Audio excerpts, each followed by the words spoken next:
कैसे हो प्यारे बच्चों। मैं हूं निखिल और आप देख रहे हैं श्री राम ऑनलाइन क्लासेस। तो प्यारे बच्चों, पिछले एपिसोड में हम राउल्ट के नियम पे बात कर चुके हैं और हम जो वाष्प दाब में आपेक्षिक अवनमन है उस पर बात कर चुके हैं। तो प्यारे बच्चों, आज हम जो वाष्प दाब में अपेक्षिक अवनमन है उस पे एक न्यूमेरिकल देखने वाले हैं, ताकि आपका जो न्यूमेरिकल फोबिया है वो भी क्या हो जाए, दूर हो जाए। चलिए तो हम एक न्यूमेरिकल करते हैं। देखिएगा, न्यूमेरिकल मैंने बोर्ड पे पहले से ही लिख दिया है कि शुद्ध जल का 62 डिग्री सेंटीग्रेड पे वाष्प दाब है वो 92 बार दिया हुआ है।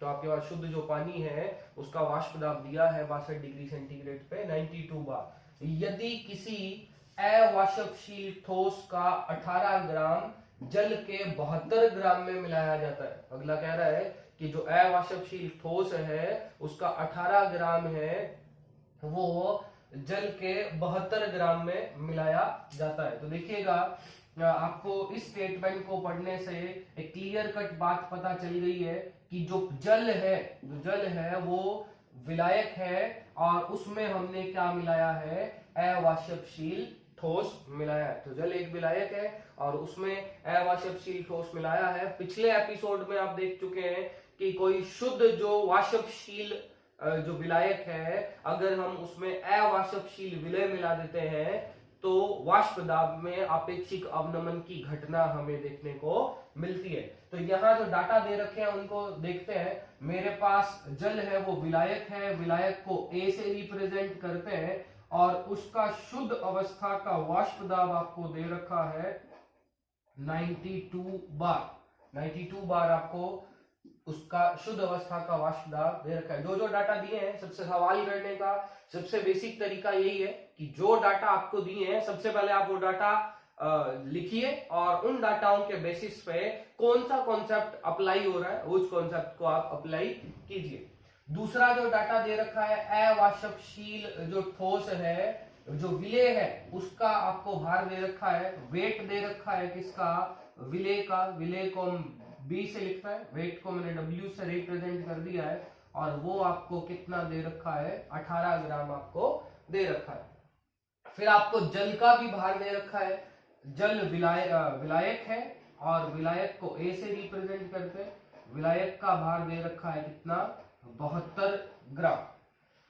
फिर क्वेश्चन में आपको कह रहा है कि आपको विलयन के वाष्प दाब की गणना करनी है, मतलब मुझे पीएस है वो कैलकुलेट करना है। पीएस विलयन का जो वाष्प दाब है, एस मतलब सॉल्यूशन और पी प्रेशर, वेपर प्रेशर को दिखा रहा है, उसकी गणना करनी है। यदि आपको विलेय का अणु भार कितना दे रखा है, 36 ग्राम। अणु भार को मोलिकुलर वेट कैपिटल एम से दिखा रहे हैं, विलेय को बी से है, कितना दे रखा है जी आपको, 36 ग्राम आपको विलेय का अणु भार दे रखा है। और यहाँ विलायक मेरे पास जल है, तो एक ऑब्वियसली अंडरस्टैंडिंग की बात है कि जल का अणु भार है वो 18 ग्राम होता है। एम ए से लिख दिया, एम अणु भार को दिखा रहा है और ए है वो विलायक को दिखा रहा है। ये सारे डाटा मुझे जो क्वेश्चन है उसमें गिवन है और इन डाटा से ही मुझे क्या करना है, इस क्वेश्चन को सॉर्ट आउट करना है।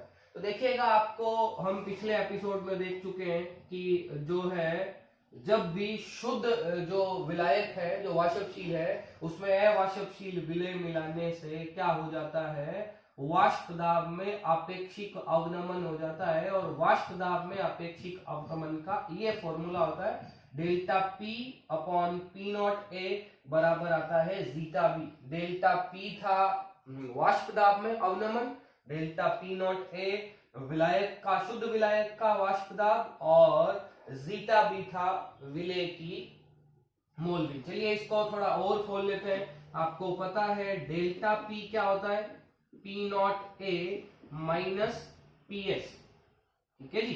तो मैं डेल्टा पी नॉट ए शुद्ध विलायक का वाष्प दाब था और पी एस है वो विलयन का वाष्प दाब है। तो मैं डेल्टा पी की वैल्यू पुट कर लेता हूं, ये हो जाएगा P not a minus P S upon P not a बराबर है जीटा बी। क्योंकि प्यारे बच्चों आप सब जानते हैं जीटा बी क्या है, मोल भिन्न है विलेय की, और मोल भिन्न कुछ नहीं होता, विलेय के खुद के मोल अपॉन विलयन में उपस्थित टोटल मोल। तो हमारे पास विलयन में दो ही घटक हैं, ए और बी। तो खुद के मोल, विलेय के मोलों को अगर मैं NB मानूं, है ना, जो विलेय है उसके मोल NB मानूं और जल के मोल Na मानूं, तो टोटल मोल आ जाएगा Na प्लस NB। तो विलेय की मोल भी है वो खुद के मोल अपॉन क्या होने वाली है, टोटल मोल होने वाली है। तो चलिए मैं यहाँ इस जो ये जो फॉर्मूला है, इस फॉर्मूले में XB का वैल्यू जीटा बी का वैल्यू रख देता हूं।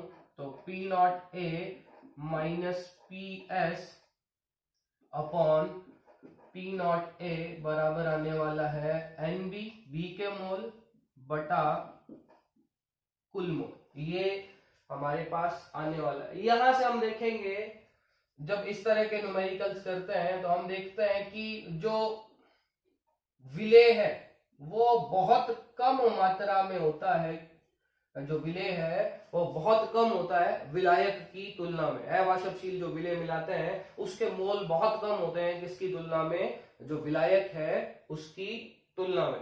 कैलकुलेशन को इजी करने के लिए हम जो NB है उसके मोलों को क्या मान रहे हैं, नगण्य मान रहे हैं। तो देखिएगा यहां से अगर मैं NB को नगण्य मानूं तो जो नीचे वाला NB है आप उसको नेग्लेजिबल मान सकते हैं और इस फॉर्मूले से भी क्वेश्चन सॉर्ट आउट कर सकते हैं। हालांकि आप यहाँ NB का वैल्यू रखें कोई इशू नहीं है, आपकी थोड़ी कैलकुलेशन कॉम्प्लेक्स हो जाएगी, आपको थोड़ा जोर आएगा कैलकुलेशन करने में, अदरवाइज कोई इशू नहीं है। अब कुछ बच्चों के मन में सवाल उठ रहा होगा कि सर आपने इस ऊपर वाले NB को नगण्य क्यों नहीं माना। तो प्यारे बच्चों देखिएगा, हम जो नेग्लेजिबल क्वांटिटीज होती है ना, जो नेग्लेजिबल जो नगण्य डाटा होते हैं वो सिर्फ जोड़ और घटाव में ही, यहाँ जुड़ रहा है NB, जोड़ और घटाव में ही हम नगण्य मान सकते हैं। यहाँ NB डिवाइड में है किसी के, डिवाइड में मैं नगण्य नहीं मान सकता। देखिएगा जैसे मेरे पास 1000 रुपए है और उसमें आपको 0.1 रुपीज जोड़ने हैं, 0.1 बहुत कम है तो क्या हो जाएगा 1000 0.1 रुपीज, तो कोई खास फर्क नहीं पड़ा। या आप इसमें से घटा दें तो भी कोई खास फर्क नहीं पड़ेगा। लेकिन अगर आपके पास 1000 है और आपने गुणा कर दिया 0.1 से तो वो डाटा 100 हो जाएगा। और अगर आपके पास 1000 है और आपने भाग दे दिया 0.1 का तो क्या होने वाला है, 10,000 होने वाला है।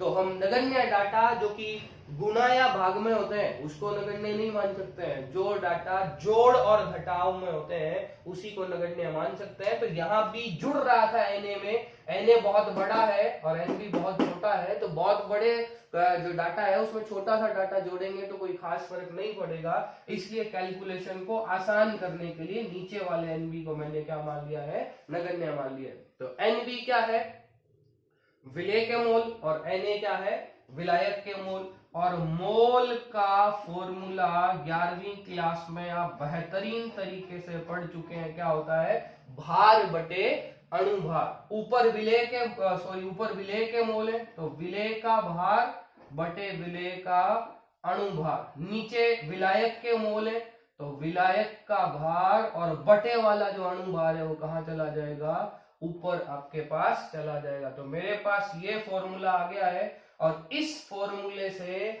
मैं विलियन का, क्वेश्चन ने मेरे से क्या पूछा है, विलियन का वाष्प दाब पूछा है। मैं इस क्वेश्चन से आसानी से विलियन का जो वाष्प दाब है उसको कैलकुलेट कर सकता हूं। चलिए मैं इधर का पोर्शन इरेज कर देता हूं क्योंकि मेरे पास जगह नहीं है, तो इस पोर्शन को मैं इरेज कर रहा हूं। अब देखिएगा क्वेश्चन भी थोड़ा इरेज कर देता हूं मैं। देखिएगा जी, आप इस इक्वेशन को देख लीजिए, थोड़ा सॉर्ट आउट कर लीजिए। P0A minus PS upon P0A, यहाँ WB है उसका वैल्यू दे रखा है कितना, 18। MB है उसका वैल्यू कितना दे रखा है, 36। यहाँ MA है, यहाँ MA है ना, जो है A का भार बटे A का अणुभार। तो यहाँ जो MA है उसका वैल्यू भी कितना है, WB आपके पास 18 है, MA आपके पास क्या है, 18 है। MB अपॉन में बात कर लेते हैं, MB कितना है आपके पास 36 और WA आपके पास कितना है 72। ठीक है, ये सारे डाटा आपके पास गिवन है। तो 18 दूना 36, 9 दूनी 18 और 8 निमा 72। तो आपके सामने ये आ जाएगा P not a minus P S बराबर P नॉट ए, और ये आ जाएगा 1/8। P नॉट ए को तिरछा गुना कर लेते हैं, P not a minus P S और P नॉट ए बटा 8। P not a minus P S, P not a का वैल्यू कितना है 92 है, 92 अपॉन 8। तो 11 8 है 88, और 92 में 8 का भाग देंगे तो लगभग 11.25 आएगा, ये 11.25 आएगा। P not a minus P S, यहां से आप पी एस उधर ले जाइए और 11.25 है वो इधर ले आइए, तो ये हो जाएगा P नॉट ए माइनस 11.25। तो पी एस क्या आ जाएगा, P नॉट ए है 92 माइनस 11.25, और 92 में से आप 11.25 घटाएंगे तो आपके पास आंसर आ जाएगा 80.75। 0.25 81, 81 10 91 और 92, तो आपके पास आंसर आने वाला है 80.75। वाह, ये आपका क्या है फाइनल आंसर है। तो प्यारे बच्चों, ये था आपके पास एक थोड़ा इजी सा न्यूमेरिकल था, जो था वाष्प दाब में अपेक्षित अवनमन पे। तो प्यारे बच्चों, ये जो राउल्ट का रूल है वो हमने देख चुके हैं, और वाष्प दाब में अवनमन है उस पर भी मैंने आपको एक न्यूमेरिकल करवा दिया है। तो प्यारे बच्चों, ये न्यूमेरिकल आप अपनी कॉपी में करिए। धन्यवाद, अपने घर रहिए, सुरक्षित रहिए। Thank you.